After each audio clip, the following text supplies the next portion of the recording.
Baik. Assalamualaikum warahmatullahi wabarakatuh. Anak-anak, bagaimana kabarnya? Mudah-mudahan kalian selalu sehat ya. Baiklah anak-anak, selamat ketemu lagi ya. Kita berjumpa lagi dalam pelajaran biologi. Pada kesempatan ini kita akan membahas materi yang baru. Baik, sebelum kita membahas ke materi, anak-anak yang ada di tayangan ini saya yakin kalian sudah tahu ya, ini adalah gambar ayam yang sedang mengeram.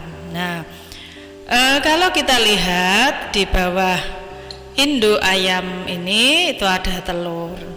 Nah, telur itu adalah sel kelamin atau gamet yang berukuran besar. Ini sudah kita pelajari dulu pada waktu kalian di kelas 11. Nah, apa kaitannya dengan materi yang akan kita bahas? Coba diperhatikan. Nah, ini sedang mengeram. Apa tujuan induk ayam ini mengeram? Nah, tujuannya apa? Nah, supaya ini suhunya meningkat. Kalau suhunya meningkat, ini akan mempengaruhi proses penetasan. Nah, menetas dari telur menjadi individu baru. Dari sel kelamin atau gamet menjadi individu baru, berarti ini mengalami pertumbuhan. Apa yang tumbuh? Selnya. Ya, sel kelamin menjadi individu baru. Nah, berarti sel itu mengalami pembelahan.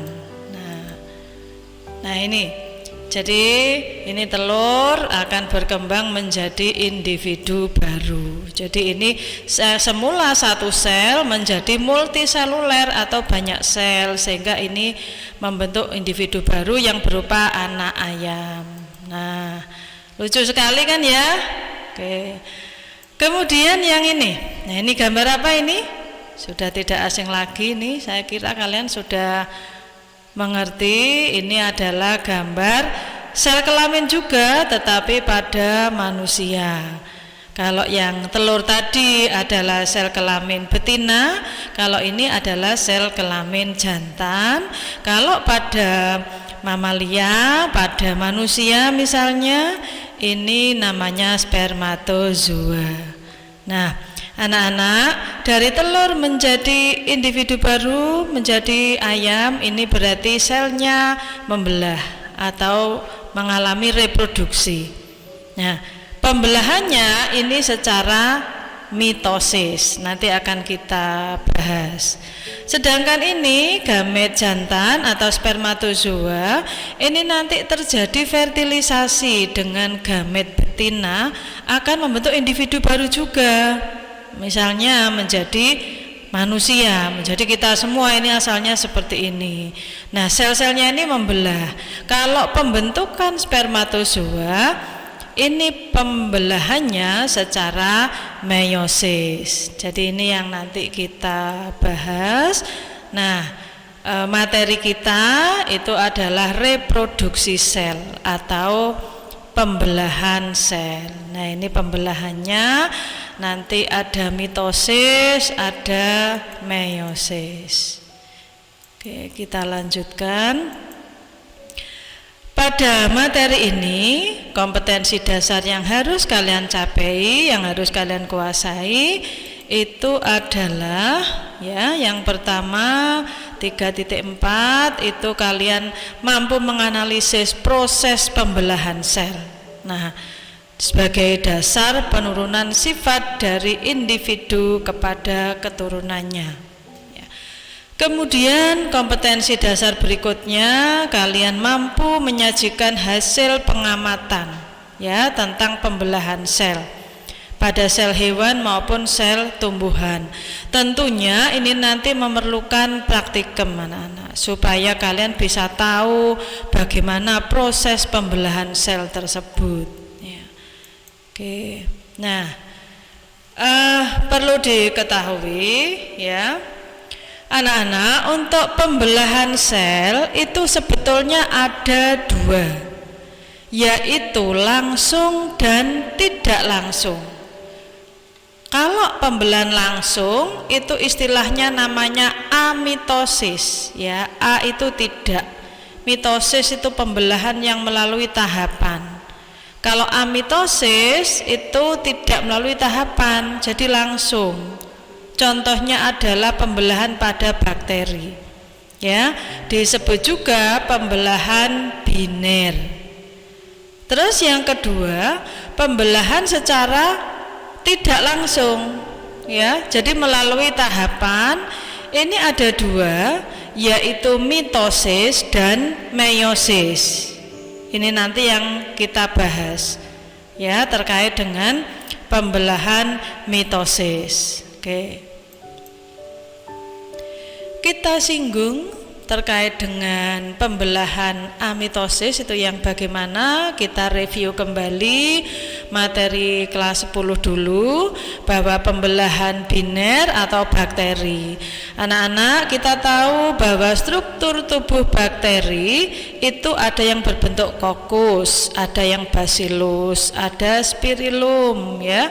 Jadi yang ini contohnya adalah bakteri bentuk bacillus atau bentuk batang, jadi memanjang seperti ini bertambah panjang. Kalau mau membelah, ini bertambah panjang lagi.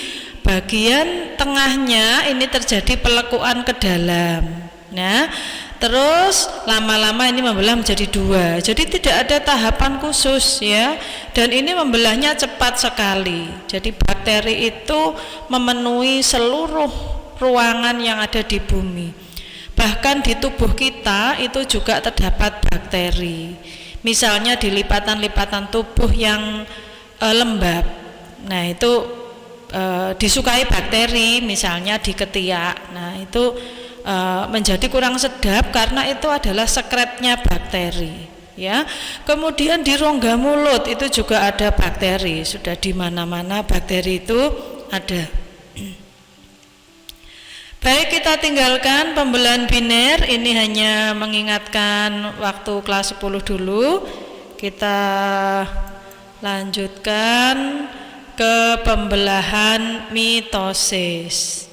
Anak-anak, sebelum kita membahas tahapan pembelahan mitosis, anak-anak harus paham dulu mengenai siklus sel. Ya, apa itu siklus sel? Kalau kita buat skema, ya, siklus sel itu ada dua tahap, yaitu interfase dan fase M atau mitotik. Nah, interfase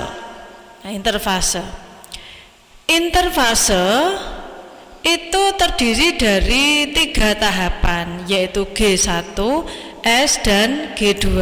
Kita lihat dulu yang interfase. Pada fase G1, gap yang pertama, ya. Oke.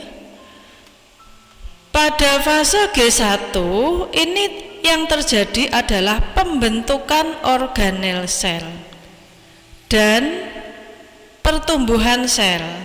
Jadi begini anak-anak, kalau misalnya induknya itu memiliki 2 mitokondria, anaknya masing-masing juga harus memiliki 2 mitokondria, sehingga organel itu harus dibentuk dulu, ya.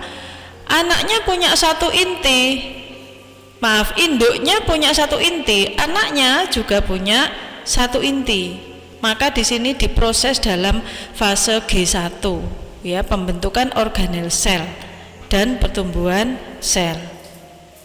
Nah, kemudian dilanjutkan fase S.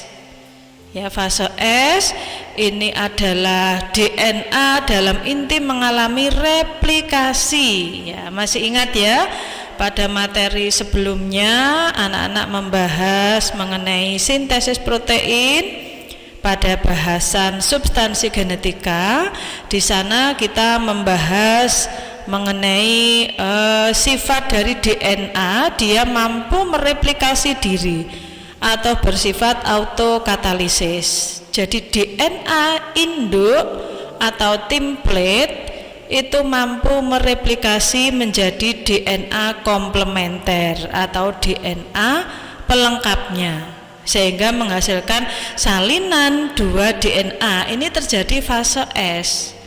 Ya, ini nanti untuk pewarisan sifat. Setelah itu baru dilanjutkan fase G2 atau gap 2. Ini kepanjangannya grow yang kedua, pertumbuhan yang kedua. Ini proses replikasi DNA selesai. Kemudian sel ini bersiap-siap mengadakan pembelahan. Ya, mengadakan pembelahan. Kita kembali lagi ke awal. Nah, di sini fase G1 ini membutuhkan waktu paling lama karena harus menggandakan organel. Ini replikasinya, terus ini assembling ya. Jadi untuk melengkapi. Nah, kalau sudah baru masuk ke M atau fase mitotik. Nah, anak-anak tentunya kalian sudah membaca dari buku yang kalian miliki mengenai pembelahan mitosis itu apa. Nah, jadi pada bahasan ini nanti kita membahas detailnya ya. Dari buku materi yang sudah kalian pelajari, yang sudah dibaca. Kalau pembelahan mitosis itu kan intinya pembelahan dari satu sel induk menjadi 2 sel anak. Nah, ini yang semula 1, ini sel anaknya jadi 2. Terus sifatnya sama seperti induk. Kalau induknya bersifat 2N atau diploid, kromosomnya berpasangan, maka masing-masing anaknya ini juga harus bersifat 2N. Ya, tidak boleh N. Itu adalah pembelahan mitosis. Nah, ini nanti akan kita bahas bagaimana prosesnya sampai menghasilkan 2 sel anak. Baik.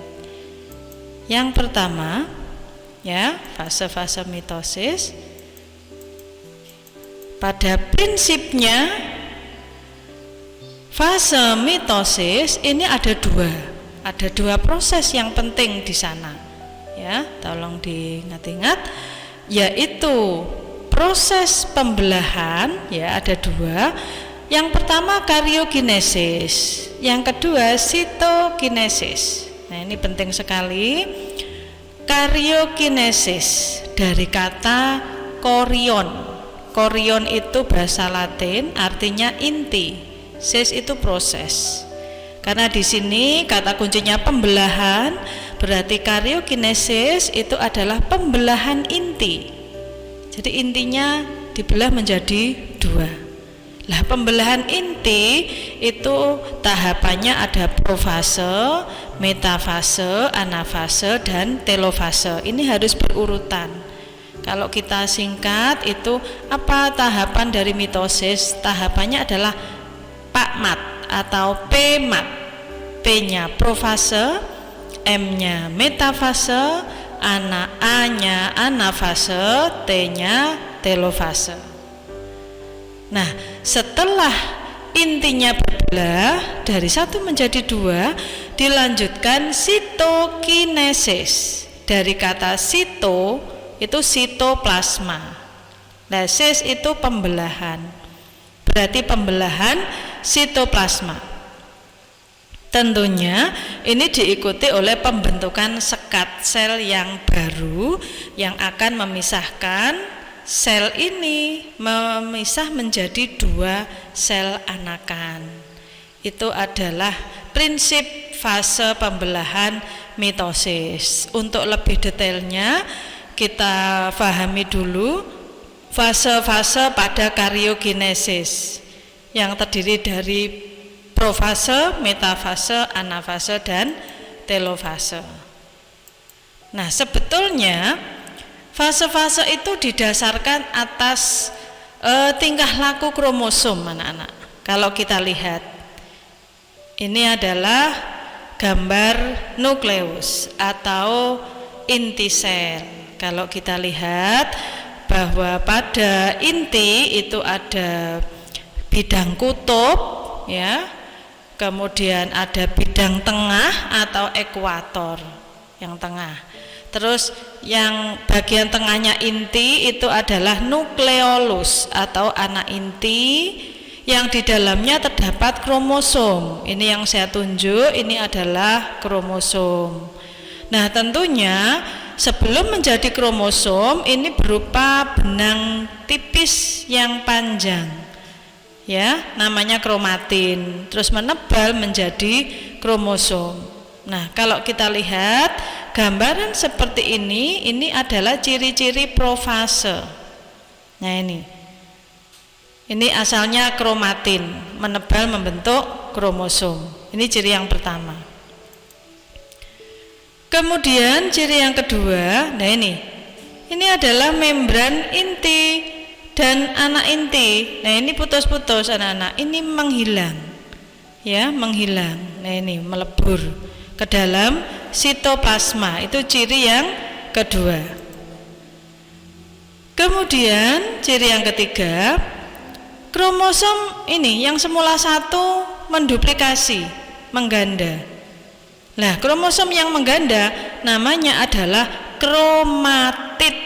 Nah, tadi asalnya dari kromatin, menebal membentuk kromosom, kromosom mengganda namanya kromatid. Oke. Nah, terus ciri yang keempat, tentunya karena sel ini terdapat sentriul, ini adalah sentriul, maka ini adalah sel hewan. Jadi sentriulnya membelah anak-anak dari satu menjadi dua. Setelah membelah, sentriul ini menuju ke kutub-kutub yang berlawanan dan terbentuk benang gelendong atau gelendong pembelahan. Yang ini nanti berfungsi untuk menambat kromosom. Oke, saya kira bisa dipahami ya. Ini adalah ciri-ciri profase. Ini profase awal, profase akhir. Nah, kemudian fase yang kedua adalah metafase. Kalau kita lihat ini anak-anak. Nah, ini adalah kromatid tadi ya, kromosom yang mengganda, ini kromatid berada tepat di tengah. Nah, tengah itu kan middle. Maka ini fasenya namanya metafase dari kata middle, di tengah. Nah, pada fase ini kromosom tampak sangat jelas, ya, sangat jelas. Nah, ini ditambat oleh benang gelendong. Ya, ditandai dengan terbentuk benang spindle, kemudian kromosom berada di bidang ekuator. Ciri yang ketiga, oke, anafase. Nah, ini tadi kromatidnya jadi dua. Nah, ini kromatidnya membelah, ya, kromatidnya membelah, dimulai dari sentromer. Nah, terus membelah menuju ke kutub-kutub yang berlawanan, ya. Jadi kromosom mulai bergerak menuju ke kutub berlawanan, ditarik oleh benang spindle menggunakan mikrotubul. Jadi di sini terdapat energi dalam bentuk ATP sehingga bisa menarik kromatid menuju ke kutub-kutub yang berlawanan. Fase yang keempat yaitu telofase. Nah, pada telofase, ya, ini intinya sudah menjadi dua karena terjadi proses karyogenesis tadi, membran inti mulai muncul lagi, ya. Nah, ini membran intinya sudah mulai muncul. Kemudian kromatid menipis dan mulai terbentuk anak inti. Tadi yang semula kromatid jadi kromosom, ini kembali ke kromatin lagi. Karyogenesis sudah membelah, ini sudah menghasilkan dua inti. Terus ini terjadi pelekuan ke dalam atau invaginasi karena ini adalah sel hewan. Nah, terus dilanjutkan telofase akhir, ini inti sudah terbelah menjadi dua. Sitoplasma juga sudah, sehingga sudah benar-benar menghasilkan dua sel anak yang sifatnya sama seperti induknya. itu adalah telofase. Bisa difahami anak-anak ya?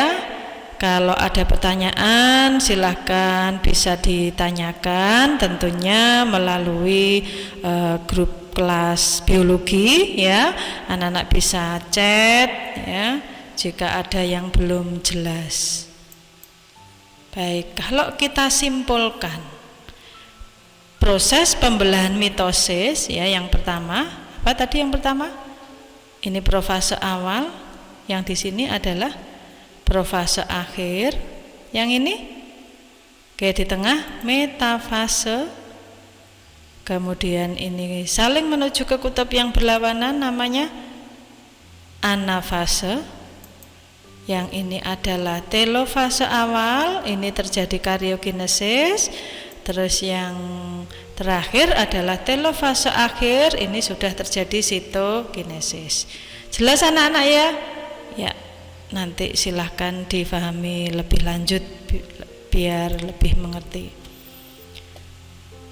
Baik, kemudian kita lanjutkan materi yang kedua.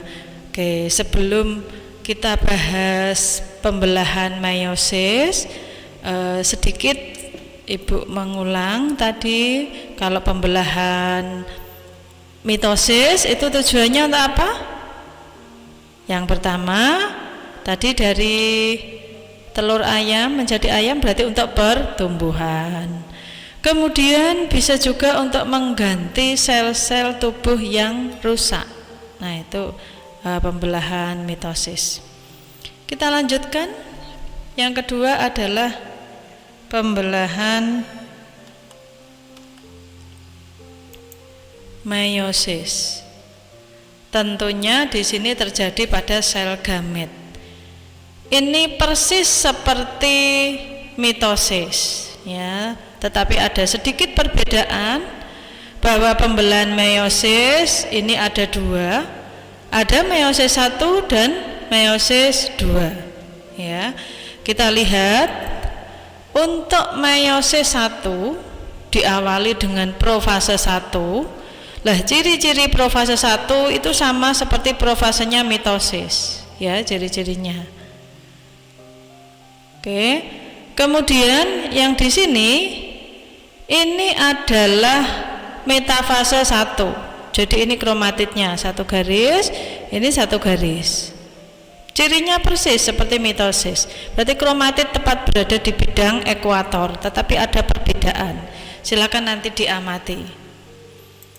Kemudian yang fase 3 anafase 1. Nah ini sama seperti anafasenya mitosis, kromatid menuju ke kutub yang berlawanan, tetapi ada bedanya juga. Berikutnya yang telofase 1 ini sudah hampir terbentuk 2 sel anak. Itu meiosis 1. Nah, anak-anak pada pembelahan meiosis fase profase 1 itu ada beberapa tahapan. Ada leptoten, sigoten, pakiten, diploten, dan diakinesis. Kalau kita singkat le-zi-pa-di-di. Nah, leptoten, zigoten, pakiten, diploten, dan diakinesis. Nah, kita lihat di sini leptoten cirinya ya seperti benang-benang halus begini memanjang.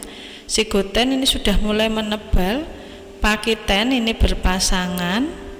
Diploten ini sudah mulai terjadi overlapping ya, terjadi tumpang tindih begitu kromosomnya. Diakinesis sudah siap mulai menuju ke setelah profase, yaitu mau ke metafase.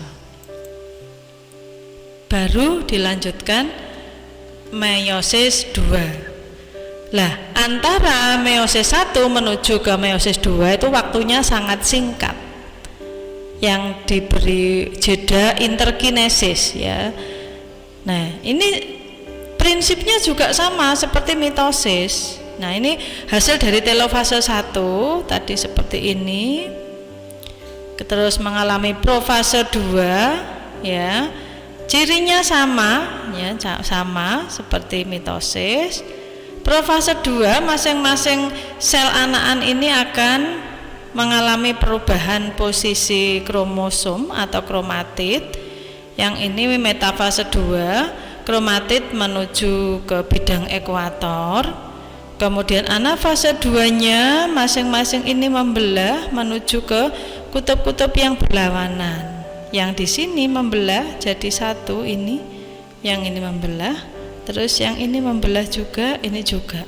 Berarti pada pembelahan meiosis yang semula dari satu sel induk menghasilkan 4 sel anak, 1, 2, 3, 4, ya, 4 sel anak. Tentunya ini sifatnya berbeda dengan sel induk. Kalau sel induk itu 2N, ya, memiliki kromosom yang berpasangan, jumlahnya ganda. Nah, ini anaknya menjadi separuhnya jumlah kromosomnya. Jadi bersifat N atau haploid atau setengah dari kromosom induknya. Bisa dipahami anak-anak ya? Supaya nanti lebih jelas, nanti ada penugasan dari Bu Sum bahwa untuk mendalami tentang mitosis dan meiosis itu anak-anak harus lebih jeli lagi. Nah, dalam prosesnya pembelahan meiosis itu kepentingannya untuk apa? Kalau mitosis tadi kan untuk pertumbuhan, kalau meiosis untuk menghasilkan gamet atau sel kelamin. Prosesnya namanya adalah gametogenesis. Ini terjadi pada hewan, ya, pada manusia juga, ya. Gametogenesis itu ada 2, ada spermatogenesis dan oogenesis. Nah, kita bahas dulu yang pertama, ya, itu adalah spermatogenesis. Jadi proses pembentukan sperma. Kita ulang lagi ya materi waktu kelas 11 dulu, sistem reproduksi. Pembentukan sperma terjadi di mana? Masih ingat ya? Oke, di alat kelamin jantan namanya testis, tepatnya di tubulus seminiferus. Di situ terjadi spermatogenesis. Nah, bagaimana prosesnya? Anak-anak tolong difahami skema pembentukan sperma ini ya. Oke. Spermatogenesis diawali dari sel induk spermatogonium yang bersifat diploid. Seperti ini selnya. Kemudian spermatogonium ini tumbuh membentuk spermatosit primer, ini juga 2N. Nah, ini melalui pembelahan secara mitosis, ya, karena ini hasilnya sama-sama 2N. Kemudian spermatosit primer ini akan membelah menjadi spermatosit sekunder yang sifatnya haploid. Nah, ini dari satu sel menjadi 2, maka di sini proses pembelahannya adalah meiosis 1. Ya, tadi yang kita pahami proses meiosis tadi.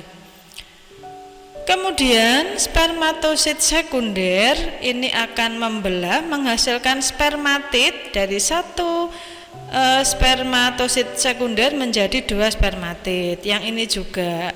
Nah, ini prosesnya adalah meiosis 2. Kemudian spermatid akan mengalami pematangan atau maturasi, akan membentuk spermatozoa. Ini sudah terjadi diferensiasi sel dan pembentukan sperma. Ini adalah gamet jantan. Nah, ini terjadi pada hewan, ya. Kemudian kalau terjadi pada individu betina, ya, prosesnya namanya adalah oogenesis. Jadi proses pembentukan ovum. Nah, ini ovumnya, ya. Di mana terjadinya?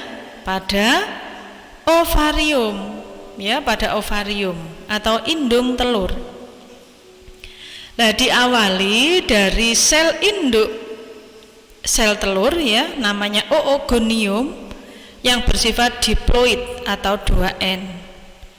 Kemudian oogonium ini membelah secara mitosis menghasilkan oosit primer. Karena hasil pembelahan mitosis, maka oosit primer ini juga bersifat diploid atau 2N. Nah, kemudian oosit primer membelah secara meiosis 1 menjadi oosit sekunder yang bersifat haploid, ya, karena hasil pembelahan dari meiosis tadi. Kemudian yang satunya ini menghasilkan badan kutub pertama atau badan polar, ini juga haploid. Namun demikian, anak-anak silakan dicermati, ya, antara badan kutub dan oosit sekunder itu ukuran selnya berbeda. Kalau badan kutub lebih kecil karena dia mendapatkan sitoplasma yang tidak berimbang, tidak seperti oosit sekunder. Jadi pada oogenesis itu sitokinesisnya itu tidak sama. Nah, kemudian dilanjutkan meiosis 2, ya. Oosit sekunder ini akan menghasilkan ovum dan badan kutub yang kedua, ini lebih kecil spermanya, sitoplasmanya. Terus badan kutub pertama membelah secara meiosis 2 menjadi badan kutub kedua, ini juga kecil. Jadi hampir minim sitoplasma. Karena tidak ada sitoplasma atau sedikit sekali, akhirnya badan kutub 1, 2, 3 ini mengalami degenerasi atau mengalami reduksi atau mati. Maka yang fungsional itu hanya 1, anak-anak. Terus ini menjadi ovum. Nah, ini luar biasa sekali bahwa seandainya manusia itu menghasilkan ovum, sekali oogenesis itu menghasilkan 4 ovum, itu apa yang terjadi? Sekali bereproduksi manusia akan menghasilkan 4 anak karena ovumnya ada 4. Ini kebesaran yang kuasa bahwa 3 badan kutub ini reduksi mati sehingga yang fungsional hanya 1 ini pun juga bisa membelah yang sangat aktif, akhirnya menjadi anak kembar. Nah, ini yang kita pahami, anak-anak, ini adalah kebesaran yang kuasa. Oke. Baik, demikian untuk proses meiosis pada sel hewan. Nah, tentunya karena makhluk hidup itu ada 2, ada sel hewan dan sel tumbuhan. Pada sel tumbuhan itu juga mengalami meiosis. Nah, ada gamet betina dan gamet jantan. Oke, yang kita bahas dulu yang gamet jantan, ya. Ya, gamet jantan itu benang sari, anak-anak. Serbuk sari. Awalnya dari benang sari. Oke, dari benang sari di sini, ya. Ini ada kantong sari, ini satu sel induk, ya. Sel induk akan membelah meiosis, ya, terus menjadi 4 masing-masing. Ini akan menjadi serbuk sari, terus akan membuahi di atas kepala putik. Nah, sekarang di kepala putik ini yang sudah siap terbuahi, awalnya dari ovarium, ya, ovarium ini akan terbentuk sel telur. Nah, sel telur ini akan membelah secara meiosis, jadi intinya jadi 1, 2, 3, 4. Terus mengalami meiosis 2, yang 3 inti degenerasi, yang 1 inti ini akan membelah secara mitosis sebanyak 3 kali sehingga intinya menjadi 8. Pembelahan yang pertama intinya jadi 2, membelah lagi jadi 4, terus membelah yang ketiga jadi 8. Lah jadi 8 ini